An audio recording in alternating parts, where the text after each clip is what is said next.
Aux Philippines, Marc-Anthony Nocum est sur le point de faire sa dernière livraison de la journée. Les commerces vont bientôt fermer. Le temps presse et ils ont un grand nombre d'établissements à ravitailler. De plus, la circulation de manille lui nuit énormément.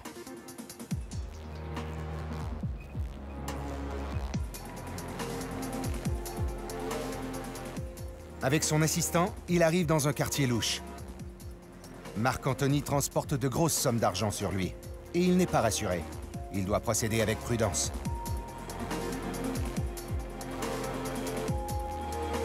Ils arrivent juste à temps. Heureusement, le commerce est toujours ouvert. Dépêche-toi!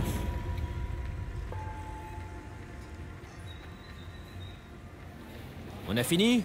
Enfin! Après une autre folle journée de livraison à Manille, il est désormais temps de retourner à l'entrepôt pour mettre le camion en sécurité et faire le compte des revenus de la journée. Marc-Anthony rentre très tard à cause de la circulation. Il doit pourtant se lever à l'aube le lendemain. Il n'a donc pas beaucoup d'heures de sommeil devant lui.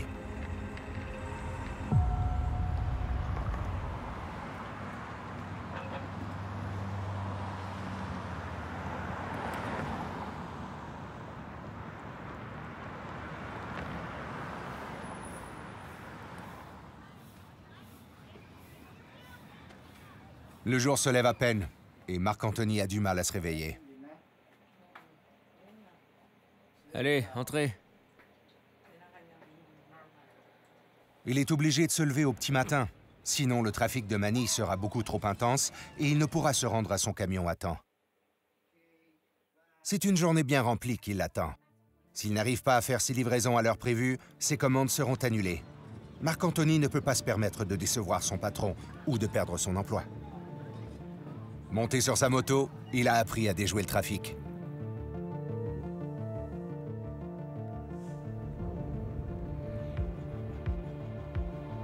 Le Grand Manille, agglomération ultra-urbaine par excellence. 25,5 millions d'habitants qui font d'elle la région la plus densément peuplée sur la planète. La capitale détient également un autre record mondial, celui des pires embouteillages.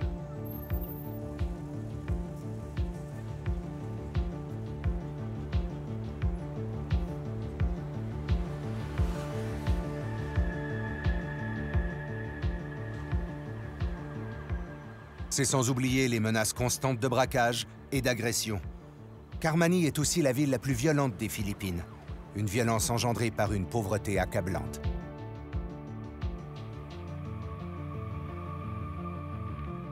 Pour éviter le trafic, certains collègues de Marc-Anthony ont fait le trajet beaucoup plus tôt. Ils prennent alors leur petit déjeuner à la cantine de l'entrepôt. C'est fait maison et c'est très bon.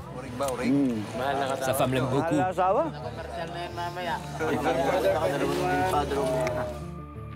Au même moment, Renato Villanueva, l'assistant de Marc-Anthony, arrive au bord d'un jeepney, le taxi collectif local. Il s'empresse de rejoindre son partenaire. Une confiance règne entre les deux hommes. Ils sont efficaces et se complètent bien. Voici Renato, mon assistant. Depuis combien de temps es-tu ici, Nato? 3 ans. 3 ans. Et moi, 6 ans. Le temps file. Marc-Anthony et Renato doivent maintenant préparer les livraisons de la journée. Impossible de quitter l'endroit avant d'avoir vérifié que tout concorde entre les marchandises décrites dans les bons de commande et celles prévues pour leur camion.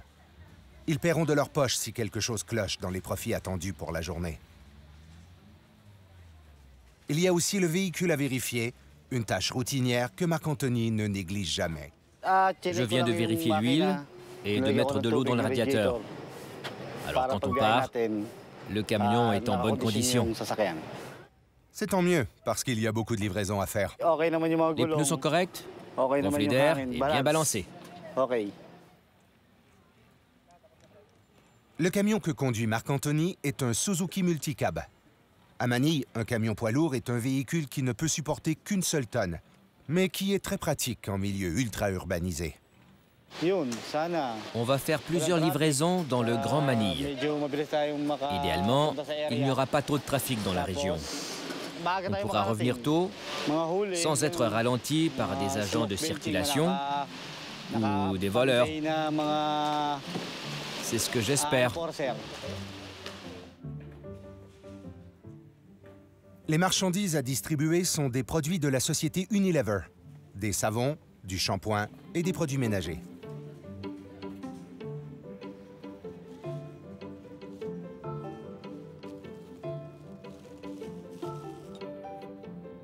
Marc-Anthony ravitaille 28 commerces différents à Manille. Il lui faut absolument tout livrer avant la fin de la journée. Et c'est parti.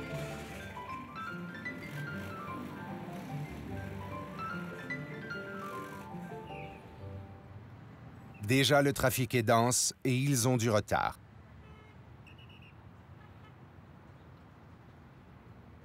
Pour aggraver la situation, un accident de moto s'est produit un peu plus loin sur la route. Immobilisé avec son camion, Marc-Anthony est embêté. On est déjà en retard pour notre livraison. Il y a des commerces qui vont fermer, d'autres qui vont annuler leurs commandes. Ce sont des problèmes qu'on risque de rencontrer si on livre en retard. Il est midi à Manille et Marc-Anthony est bloqué dans le trafic. Des agents de la circulation tentent d'atténuer le chaos dans les rues de la ville, mais personne ne les respecte. Il m'est arrivé qu'un homme pointe une arme sur moi. Je lui ai dit que je faisais seulement mon travail. Ce n'était rien de personnel. Les gens nous insultent, nous disent que nous sommes une nuisance. Les piétons sont un problème ici. Il faudrait plus de ponts pour eux. Pour les piétons.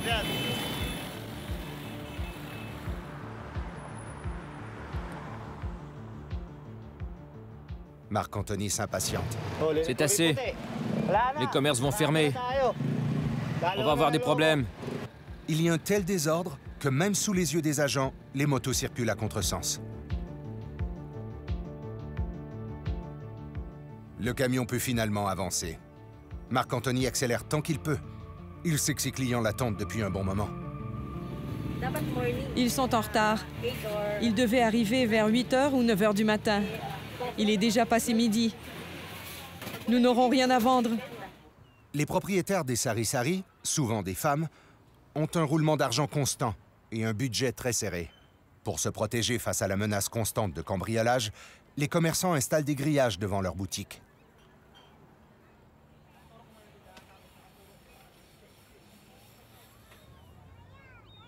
Il y a près de 600 bidonvilles à Manille, et la majorité de la population vit sous le seuil de la pauvreté. C'est Renato qui s'occupe des revenus. Il manipule énormément d'argent, alors il doit être très prudent. Cela fait aussi partie de ses responsabilités. N'exhibe pas l'argent comme ça. Je vérifie seulement s'ils m'ont payé le bon montant. Et je m'assure que ce n'est pas de l'argent contrefait. Sinon, c'est moi qui devra payer. L'économie instable des Philippines et la corruption grandissante ont vu apparaître énormément de faux monnayages. Renato doit s'assurer qu'on ne lui a pas remis de faux billets. Regarde. Si ce côté peut être effacé, ça veut dire qu'il est faux. Ils doivent maintenant transporter tout cet argent avec eux sans se faire voler et le garder en leur possession jusqu'au retour à l'entrepôt à la fin de la journée. Difficile pourtant de fermer les yeux sur la pauvreté du pays. Eh, donne-moi un peso pour le petit. Je n'ai pas de peso. Ici, on risque de rencontrer toutes sortes de gens. Quand ce sont des enfants, on les ignore autant que possible. Sinon, ils sont agaçants. Voilà. Même si tu leur demandes de s'en aller, ils vont revenir. Alors, on les ignore et on continue à faire notre travail. Le temps file et il n'y a pas une minute à perdre. Ce qui est important, c'est d'arriver à tout livrer aujourd'hui pour éviter une annulation de commande. Tant qu'on ne rencontre pas de problème sur la route, on arrive à tout livrer à nos clients sans annulation. Mais aujourd'hui, la route ne s'est pas déroulée sans problème. Il y a donc des conséquences. Le commerce où ils doivent livrer est fermé.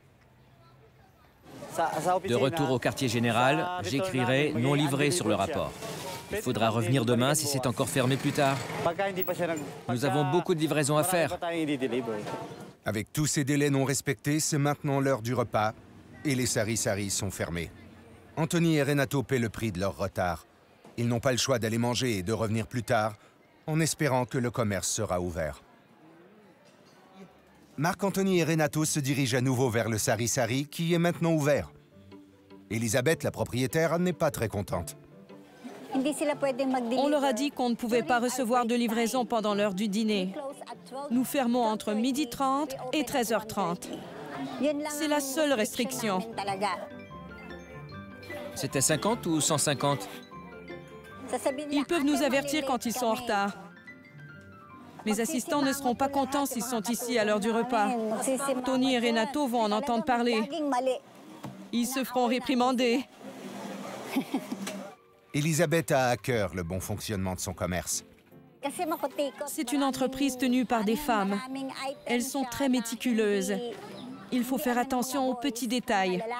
Plusieurs hommes ne connaissent rien aux produits alimentaires, par exemple. Avec le temps, c'est devenu une passion. On peut y passer toute la journée. Ça demande du temps, mais c'est agréable. Marc-Anthony a du pain sur la planche. Il n'a pas encore livré la moitié des commandes de la journée. Ils ont beaucoup de pression et ils enchaînent les livraisons du mieux qu'ils peuvent. Plus ils en font, plus ils auront d'argent. Les revenus sont maintenant considérables. L'argent que nous avons reçu jusqu'à maintenant, 72 000 pesos. Ce que je ressens maintenant, ça va. On est habitué à garder l'argent avec nous. Il faut juste faire attention pour être en sécurité. Il faut toujours être alerte quand on a de l'argent avec soi. Marc-Anthony doit trouver des solutions pour le camoufler. Je cache toujours l'argent dans le camion. Je ne peux pas le garder dans mes poches. Bien sûr que c'est stressant. On est fatigué. Il faut se dépêcher pour retourner au quartier général assez tôt.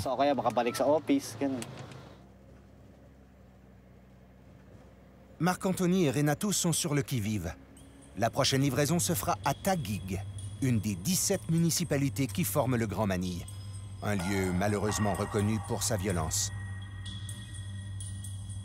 Ils se garent un peu à l'écart pour préparer la livraison en sécurité.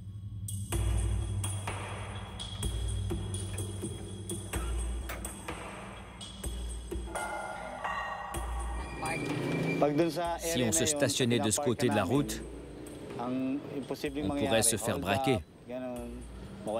Ils prendraient nos produits et on risquerait de se faire tirer dessus.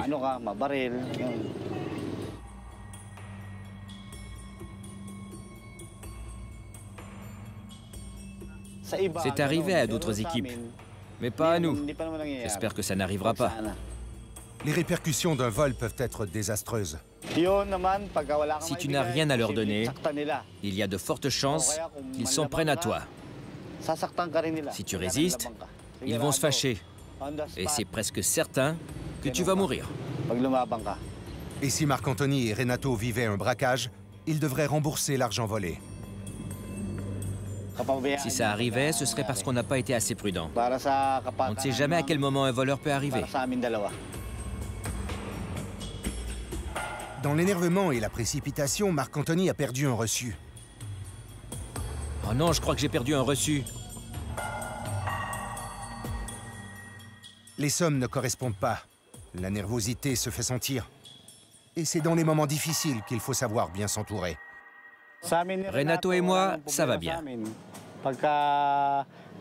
Parfois, on est stressé et ça affecte notre travail. Je hausse le ton et je lui dis « Nato !» quand je pense qu'il a fait quelque chose de mal. Mais en général, ça se passe bien.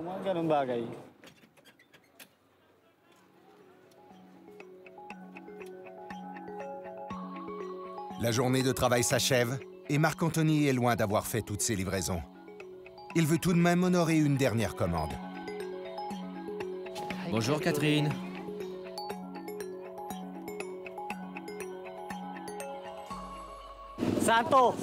Plus de livraison. On a fini.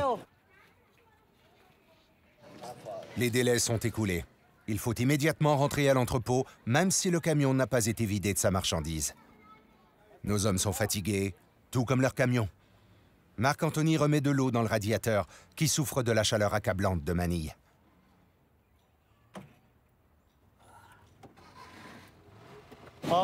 Maintenant, on retourne au quartier général.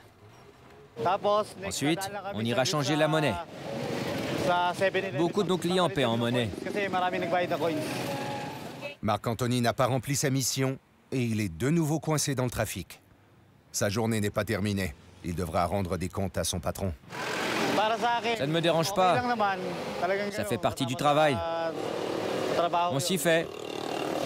C'est comme ça. Pas de problème. Marc-Anthony et Renato sont enfin parvenus à échapper aux griffes de la circulation. Ils arrivent à l'entrepôt de camions. En ce moment, je suis content qu'on soit enfin arrivé au quartier général. Je suis soulagé et je ne suis plus nerveux du tout. Marc-Anthony veut s'assurer que l'argent remis correspond bien aux sommes prévues avant le départ.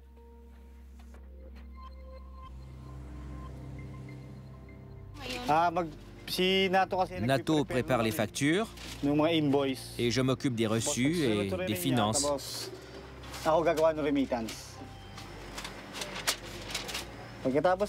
Ensuite, il faut s'occuper des annulations de commandes ou des retours de produits. La gestion des comptes et de l'argent est complexe. Marc-Anthony et Renato se partagent le travail. Ça va bien. Seulement une annulation. En tout et pour tout, nous avons amassé 47 500 pesos et 61. C'est tout. Le compte est bon. Marc-Anthony peut respirer. Il ne manque rien. Il s'empresse de remettre l'argent à la comptabilité pour clore sa journée de travail.